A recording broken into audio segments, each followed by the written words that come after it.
माजी उपनगराध्यक्ष मोहम्मद जावेद भाई आणि बाकी सेठ यांच्या प्रयत्नांना यश. वार्ड क्रमांक 3 मधील कित्येक दिवसापासून जाणवत असलेली पाणी टंचाईची समस्या नगराध्यक्ष रफिक सेठ यांच्या पाठपुराव्याने आणि माजी उपनगराध्यक्ष मोहम्मद जावेद यांच्या सहकार्याने बंद पडलेल्या बोरवेलसाठी मोटरची व्यवस्था करून आज बोरवेल पुन्हा सुरू करून वार्ड क्रमांक 3 मधील नागरिकांसाठी पाण्याची व्यवस्था करण्यात आली. यानंतर नागरिकांची प्रतिक्रिया. सर, काय सांगणार की आज वार्ड क्रमांक 3 मध्ये बोरवेलमध्ये मोटर टाकण्यात आली, कशा प्रकारची ही परिस्थिती होती? या एरियामध्ये मागील जेव्हापासून ही मोटर झाली तेव्हापासून भयंकर पाण्याचं तकलीफ होतं आणि या ठिकाणी या वार्डमध्ये राहणारे सगळे त्याचा पोट हातावरचा आहे आणि त्यांना पाण्यामुळे नाही का अक्षरशः कामाला जायचं एक दिवस सुट्टी घ्यायची वेळ आली होती.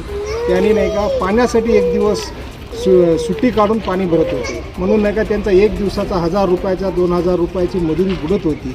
अशी भयंकर स्थिती असताना आम्ही वारंवार फॉलोअप केला आणि बाकी दादाला जाऊन भेटल्यानंतर त्यांनी म्हणलं की काय हरकत नाही, आपण 1-2 दिवसात किंवा 7-8 दिवसामध्ये आपण त्याचं पर्याय व्यवस्था करू असं सांगितल्यानंतर आज ते दिवस उजाडला आणि या एरियामध्ये राहणाऱ्या मोलमजुरी करणाऱ्या लोकांना पाण्याची सुविधामुळे उद्यापासून त्याला कामावर न जाण्याची वेळ येणार नाही आणि ते नियमित कामाला जाऊन आपल्या कुटुंबाचा उदरनिर्वाह व्यवस्थितपणे चालू केला अशी आशा बाळगतो.